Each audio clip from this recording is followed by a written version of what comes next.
I was about 4 hours into a 6-hour night drive when I realized I couldn't keep my eyes open anymore. The road was empty. The music had stopped helping, and the cold air coming through the window wasn't enough to keep me alert. My vision kept slipping for half a second at a time. That dangerous moment where you blink and suddenly you much farther down the road than you remember driving. I didn't just need gas. I needed to stop before I killed myself falling asleep behind the wheel. That's when I saw it, a lone gas station glowing in the distance. Its light cutting through the dark highway like a small island of safety. It wasn't a chain, just a small independent place that looked like it hadn't changed since the 1980s.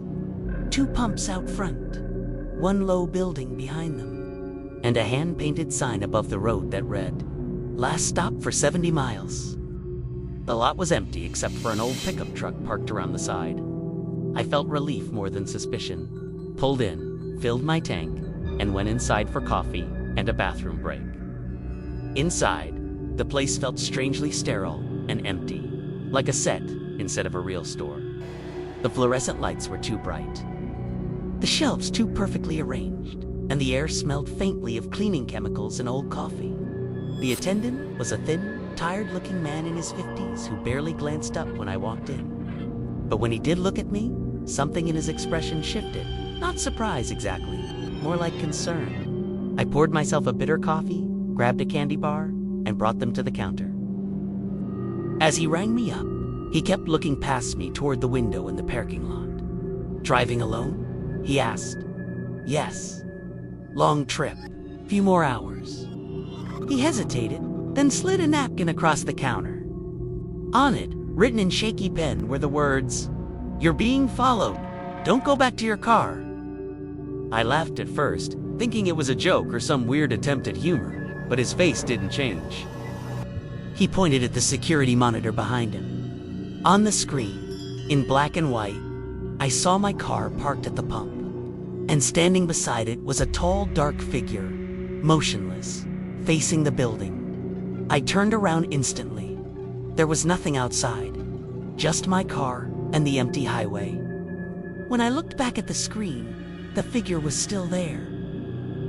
He told me people had died after stopping here, that they always went back to their cars even after being warned, that their vehicles were later found stopped on the highway, engines running, drivers dead in their seats with no visible injuries. He said it like someone explaining the weather, flat, tired, rehearsed. I wanted to believe it was nonsense, but I couldn't explain the figure on the screen, or why it didn't appear when I looked directly outside. So I agreed to stay until sunrise. He locked the door for safety, he said, and I sat near the counter watching the monitor. The figure never left the screen. Sometimes it stood closer to the building, sometimes closer to my car. Always watching.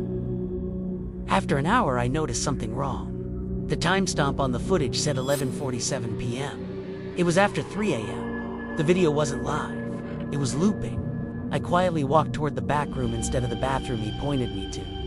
When I opened the door, I didn't find a restroom. I found shelves lined with boxers, each labeled with a date.